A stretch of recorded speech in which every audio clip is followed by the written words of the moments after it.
கடைசியாக அதனுடைய அறிக்கையை சமர்ப்பிக்கிற போது அவரவர்கள் கொடுத்த திருத்தங்கள் என்று வருகின்ற வகையில் நம்முடைய சார்பிலே 27 திருத்தங்கள் கொடுக்கப்பட்டன. அந்த 27 திருத்தங்களில் 11 திருத்தங்கள் ஏற்றுக்கொள்ளப்பட்டன. அதை உள்துறை அமைச்சர் அமித்ஷா அவர்களே ஒரு இடத்தில் குறிப்பிட்டிருக்கிறார். திமுகவை சார்ந்த இளங்கோ கொடுத்த திருத்தங்களை ஏற்றுக்கொண்டோம் என்று சொல்லி. ஆனாலும் கூட போதுமான அளவிற்கு இல்லை. கொடுத்த திருத்தங்கள் அத்தனையும் ஏற்றுக்கொள்ளப்படவில்லை. அது சிதம்பரம் இருந்தாரா? அதில் ப. சிதம்பரம் உறுப்பினர், தயாநிதி மாறன் உறுப்பினர். ஆனால் இளங்கோ ஒரு தேர்ச்சி பெற்ற வழக்கறிஞர் என்ற அடிப்படையில் இந்த திருத்தங்கள் எல்லாம் கொடுத்தார். இது பெரிய அளவிலே பேசப்பட்டது. இப்போது நிலைமை என்னவென்றால், நம்முடைய விடுதலை அவர்கள் ஒரு சட்ட ரீதியான, அதாவது டெக்னிக்கல் என்று சொல்வார்கள், ஒரு பிரச்சனையை கிளப்பினார். கடந்த ஆட்சியிலே கொண்டு வந்த ஒரு சட்டத்தினுடைய நடைமுறை எப்படி இப்போது தொடங்கும் என்று கேட்டார். அது அவருக்குத்தான் அநேகமாக விளக்க தெரியும் என்று நான் கருதுகின்றேன். அது எந்த அளவில் என்பதை அவர் இன்னும் கொஞ்சம் நுட்பமாக சொல்லக்கூடும். பின்னர் நான் அவரிடமும் பாரதியிடமும் சொன்னேன், நாடாளுமன்ற மாநிலங்களவையில் ஆம் ஆத்மி கட்சியை சார்ந்த சஞ்சய் சிங் என்ற குழு தலைவர் மீது உரிமை குழுவிலே ஒரு பிரச்சனை, அவர் அவையிலே குந்தகம் விளைவித்தார் நடவடிக்கைகளுக்கு என்று பரிந்துரைக்கப்பட்டு உரிமை குழு பிரிவிலேஜஸ் கமிட்டிக்கு அனுப்பப்பட்டது. அந்த குழு அறிக்கையை தந்துவிட்டது. அறிக்கையில் அவரை பற்றி குற்றம் சுமத்துகிறார்கள், ஆம் இவர் தவறு செய்தார் என்று. அதற்குள்ளாக அவருடைய பதவிக்காலம் முடிகின்றது. பதவிக்காலம் முடிந்து அவர் மறுபடி தேர்ந்தெடுக்கப்படுகிறார். ஆனால் அவையினுடைய தலைவர் அவருக்கு பதவி பிரமாணம் செய்து வைக்க மறுக்கிறார். காரணம் கேட்டால், உங்களுக்கு உரிமை குழுவிலே உங்கள் மீது நடவடிக்கை எடுக்கப்பட்டு இருக்கிறது என்று. என்ன விசித்திரம் இது? ஒருவருடைய பதவிக்காலம் முடிகிறது என்கிற சொல்கிற போதே அவர் தொடர்பான எல்லாம் முடிந்து போகிறது என்றுதான் பொருள். ஆனாலும் அவர் வேறு வழி இல்லாமல் நாட்கள் இழுத்துக் கொண்டே போவதற்கு பின்னால் அவர் வருத்தத்தை தெரிவித்து பின்னர் பதவி பிரமாணம் செய்கிறார்கள். பதவி பிரமாணம் செய்த அவைக்கு வந்ததற்கு பின்னாலும் மறுபடியும் அந்த உரிமை குழுவினுடைய அறிக்கையை அவையிலே படிக்கிறார்கள். அப்போது நான் எழுந்து சொன்னேன், முடிந்து போன பிரச்சனை இப்போது ஏன் கிளப்புகிறீர்கள், இட் இஸ் இன்ஃப்ரக்சுவஸ் என்று சொன்னபோது அவர் என்னை பேச அனுமதிக்காமல், நீங்கள் என்னை அறையிலே சந்தியுங்கள் என்று சொன்னார்.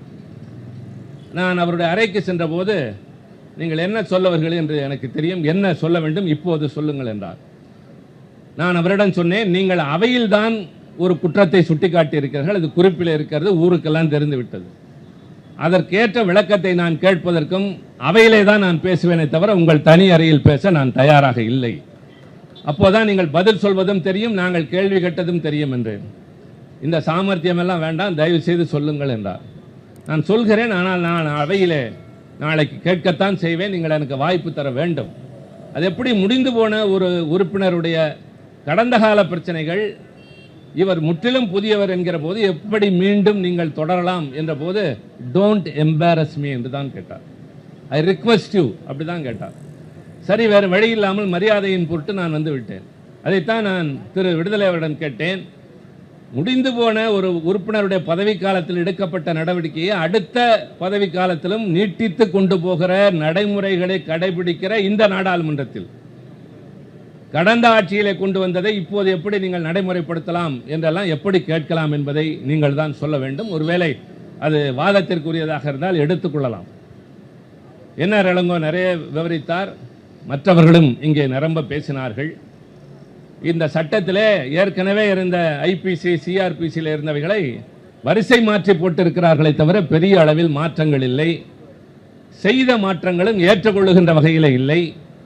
போலீசாரின் கரங்களை வலுப்படுத்துவதாக, குற்றவாளிகளுக்கு இருக்கக்கூடிய நியாயமான அடிப்படை உரிமைகளை பறிப்பதாக குற்றம் சாட்டப்பட்டவர்கள், அதே போல பாதிக்கப்பட்டவர்களுக்கான அடிப்படை உரிமைகள் பாதிக்கப்படுவதாக இருக்கிற போது இது நியாயம் வழங்குகின்ற சட்டமாக இருக்க முடியாது. இது அநியாயத்தை தருகக்கூடிய ஒரு சட்டமாகத்தான் இருக்க முடியும். நான் நேற்றைக்கு முன்தினம் கழகத்தின் சார்பில் மிக நேர்த்தியாக இளங்கோவால் அவருடைய குழுவினால் தயாரிக்கப்பட்ட ஒரு நீண்ட கடிதம், 40 பக்கம் அடங்கிய கடிதத்தை உள்துறை அமைச்சர் அமித்ஷா அவர்களை சந்தித்து நான் திராவிட முன்னேற்ற கழகத்தின் சார்பில் கொடுத்தேன். அவரை பார்க்க பல பேர் காத்திருந்தார்கள். சிலரை பார்க்க மறுத்தார், சிலருக்கு பார்க்க வாய்ப்பு தரவில்லை, காத்திருக்க வைத்திருந்தார். ஆனால் சென்றவுடன் முதலில் எனக்கு அனுமதி கொடுத்து உள்ளே அழைத்தார். அதுதான் திமுகவுக்கு இருக்கிற மரியாதை. பின்னர் சென்றவுடன் அதை வாங்கி பார்த்துவிட்டு என்ன செய்ய வேண்டும் என்று சொன்னார். நிறைய நேரம் விளக்கம் தர முடியாது, இது நாங்கள் மட்டுமல்ல, நீதிமன்றங்களில் பல நீதிபதிகளே இதை ஏற்க மறுக்கிறார்கள். நாங்கள் பழைய மாதிரி தான் சொல்வோம் என்றெல்லாம் சொல்கிறார்கள்.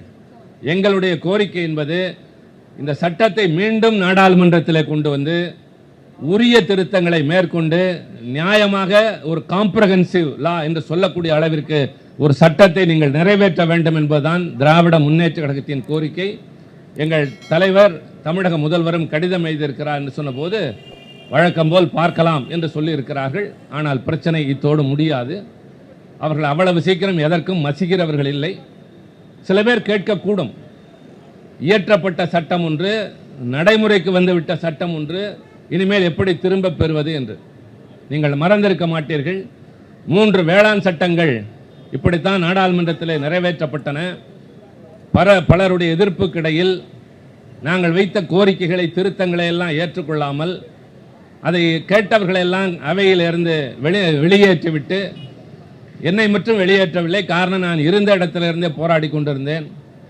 ஆனால் திருத்தங்களை ஏற்றுக்கொள்ளாமல் அந்த சட்டங்களை நிறைவேற்றி விவசாயிகளுடைய தொடர் போராட்டத்தின் காரணமாக நிர்பந்தப்படுத்தப்பட்டு அந்த சட்டங்கள் திரும்ப பெறப்பட்டன என்பதை நீங்கள் மறந்து விடாதீர்கள்.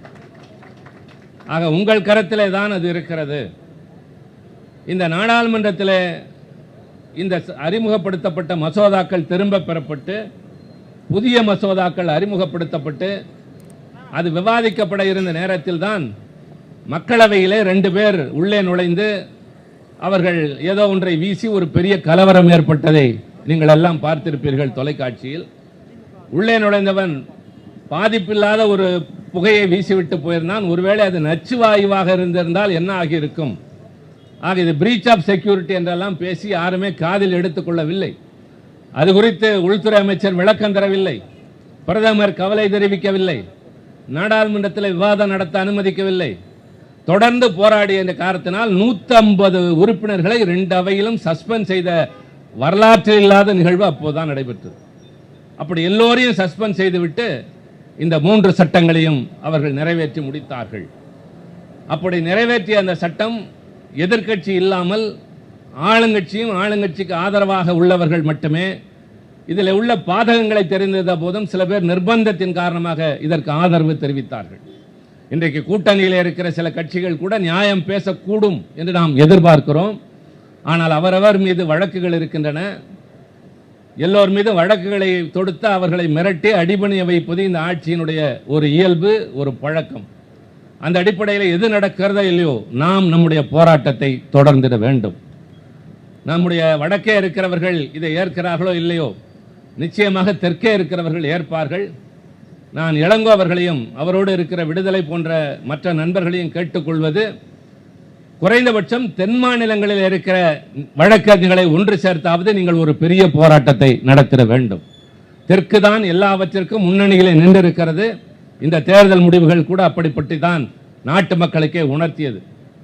வழக்கத்தை விட இப்போது திமுகவுக்கு அங்கே அதிக மரியாதை. என்ன காரணம் என்றால், இந்தியாவிலேயே இந்த ஒரு மாநிலத்திலே தான் ஒரு கட்சியின் தலைமையில் அமைந்த கூட்டணி ஒட்டுமொத்தமான இடங்களில் வெற்றி பெற்றது என்ற வரலாற்றினை தளபதி அண்ணன் ஸ்டாலின் அவர்கள் ஏற்படுத்தி இருக்கிறார் என்ற பெயர் அங்கே இருக்கிறது. எனவே நீங்கள் அதை முன்னெடுக்கலாம். டெல்லிக்கு வந்து மற்றவர்களை சேர்க்கலாம் என்பதை விட தென்னகத்திலே ஒரு குறிப்பிட்ட இடத்திலே வைத்து இந்த 4 மாநிலங்களை 5 மாநிலங்களை சார்ந்தவர்களை கொண்டு நடத்தினால் அது நிச்சயமாக பெரிய அளவிலே பிரதிபலிக்கும் என்பது என்னுடைய கருத்து. ஆக இது குறித்து நான் அதிக விளக்கங்களை பேசுவதற்கு மாறாக எனக்கு பின்னால் தம்பி ராஜாவும் பேச இருக்கிறார். அவர் கொஞ்சம் நுணுக்கங்களோடும் பேசக்கூடும். காலையிலிருந்து காத்திருக்கிறீர்கள் என்பதை விட மீண்டும் சொல்வேன், கட்டுக்கோப்போடு காத்திருக்கிறீர்கள்.